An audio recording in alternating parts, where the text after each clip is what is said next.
Si alguna vez has vendido en pánico o comprado una acción solo porque estaba subiendo, entonces este video es para ti. Hoy vamos a hablar de cómo nuestras emociones sabotean nuestras inversiones y cómo puedes evitar los errores que el 90% de los inversores cometen. ¿Por qué es tan difícil tomar una decisión racional en el mercado? Vamos a descubrirlo.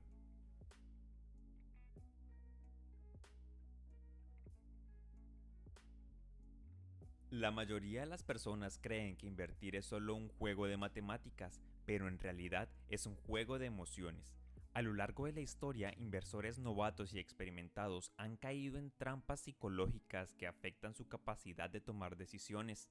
En este video vamos a analizar los principales sesgos cognitivos que influyen en nuestra inversión, por qué caemos en ellos y cómo podemos evitarlos con estrategias probadas. Además, exploraremos cómo la psicología del mercado se refleja en el análisis técnico y cómo usarlo a nuestro favor. Sin más, comenzamos. Antes de comenzar, recuerda darle like y suscribirte al canal. Recuerda que este canal está dedicado a que tus inversiones se multipliquen. La influencia de las emociones en la inversión. El sesgo de aversión a la pérdida. Daniel Kahneman y Amos Tversky, dos psicólogos que revolucionaron la economía conductual, descubrieron que los seres humanos no perciben las ganancias y las pérdidas de la misma manera. La aversión a la pérdida significa que sentimos el dolor de una pérdida con aproximadamente el doble de intensidad que el placer de una ganancia equivalente. Esto nos lleva a evitar riesgos innecesarios o a tomar decisiones irracionales para evitar reconocer una pérdida. Por ejemplo, imagina que inviertes $1000 en una acción y baja un 10%. En lugar de analizar si sigue siendo una buena empresa, entras en pánico y vendes con pérdidas. Luego, la acción se recupera y sube un 20%, pero ya no estás dentro del mercado. La codicia y el efecto manada. El efecto manada ocurre cuando los inversores toman decisiones basadas en lo que hacen los demás en lugar de su propio análisis. Esto suele estar impulsado por la codicia y el miedo de perderse una oportunidad, FOMO por sus siglas en inglés. Cuando la mayoría compra, sentimos la presión de hacerlo también, aunque no haya fundamentos sólidos.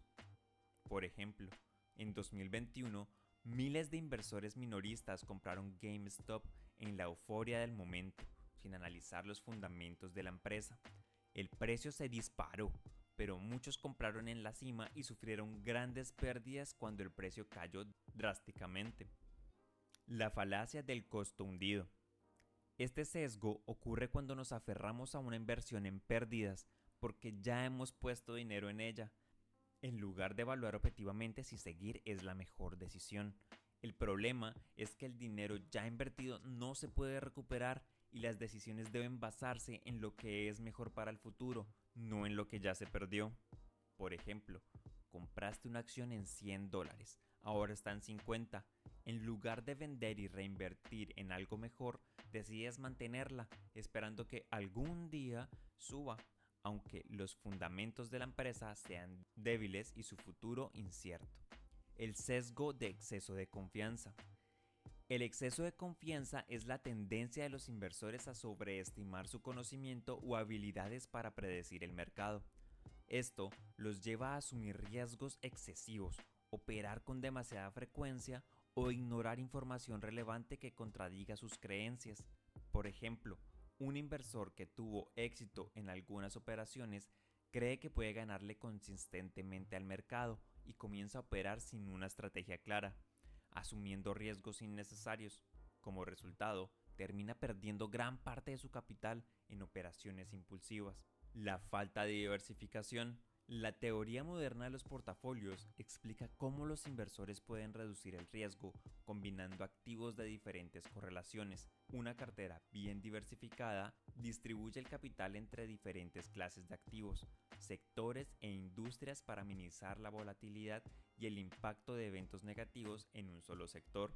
Por ejemplo, pones el 80% de tu dinero en tecnología porque es el futuro, pero si el sector cae, pierdes gran parte de tu capital. En cambio, si diversificas un sectores como energía, salud e industria, reduces tu riesgo general. No tener un plan de salida. Muchos inversores compran sin definir una estrategia de salida, los que los lleva a tomar decisiones impulsivas cuando el precio sube o baja. Un plan de salida implica definir niveles de toma de ganancias y stop loss para evitar decisiones emocionales en momentos de volatilidad.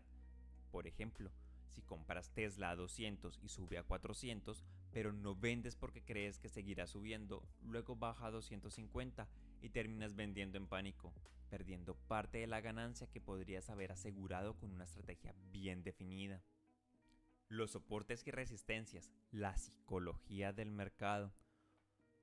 Estos son niveles de precio donde los inversores tienen fuertes reacciones emocionales. Los soportes actúan como piso y las resistencias como techo, reflejando la psicología del mercado. Cuando el precio cae hasta un soporte y rebota, indica que hay una fuerte demanda en ese nivel. Si rompe el soporte, significa que la presión vendedora es más fuerte. Lo mismo ocurre con las resistencias, pero en sentido contrario. Les daré un ejemplo en el gráfico. Tomaremos como ejemplo la empresa Coca-Cola. Como podemos ver claramente, aquí tenemos una línea de soporte muy marcada en donde el precio se ha encontrado varias veces. Esto nos permite crear una zona en la que posiblemente el mercado vaya a rebotar y se dé el giro. También podemos marcar una línea de resistencia en la parte superior. Claramente el precio ya ha rebotado 2 veces aquí y se ha devuelto, lo que nos genera una resistencia. Estos 2 puntos son puntos psicológicos del mercado, en donde la gente espera a tomar ganancias en los puntos de resistencia y a comprar en los puntos de soporte cuando juegan al alza. Cuando juegan al corto, hacen exactamente lo mismo, esperan a que reboten una resistencia y toman ganancias cuando llegue al soporte.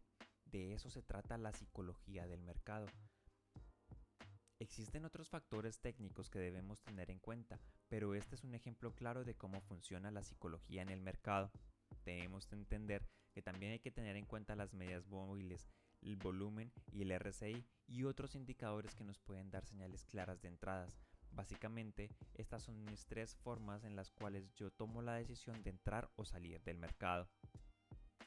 Teniendo claro los soportes y resistencias, me gustaría que me dejaras en los comentarios si quieres que hagamos un video dedicado solo a análisis técnico de acciones. Déjame saber las acciones que quieres que analicemos y realizaremos el análisis en un próximo video.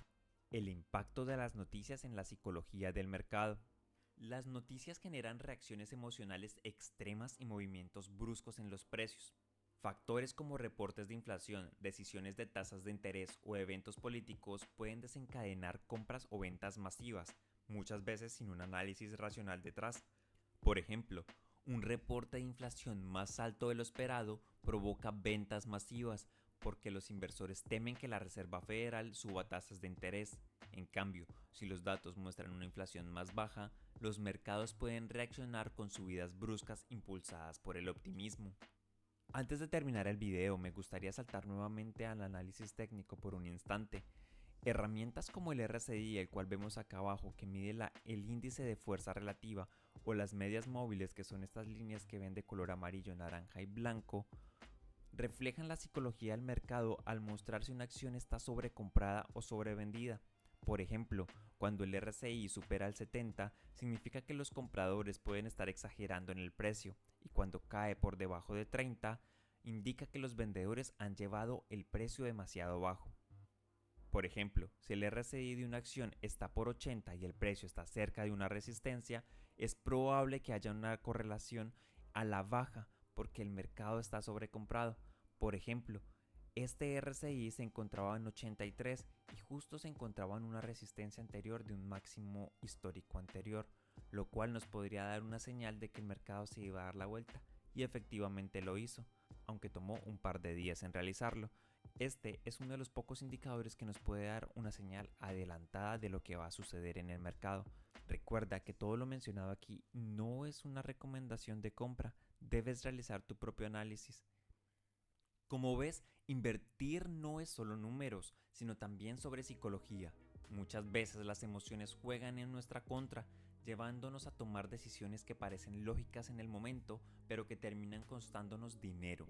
La clave para ser inversionistas exitosos es aprender a controlar estas emociones y aplicar las estrategias con fundamento. Si este tema te interesó, en el canal tenemos análisis detallados de empresas donde aplicamos estos conceptos para evaluar oportunidades reales de inversión. Te invito a ver el video que dejamos aquí en pantalla donde analizamos una empresa en profundidad, utilizando tanto análisis técnico como fundamental. Dime en los comentarios, ¿alguna vez has tomado una decisión emocional al invertir? ¿Cómo te afectó? Nos vemos en el próximo video.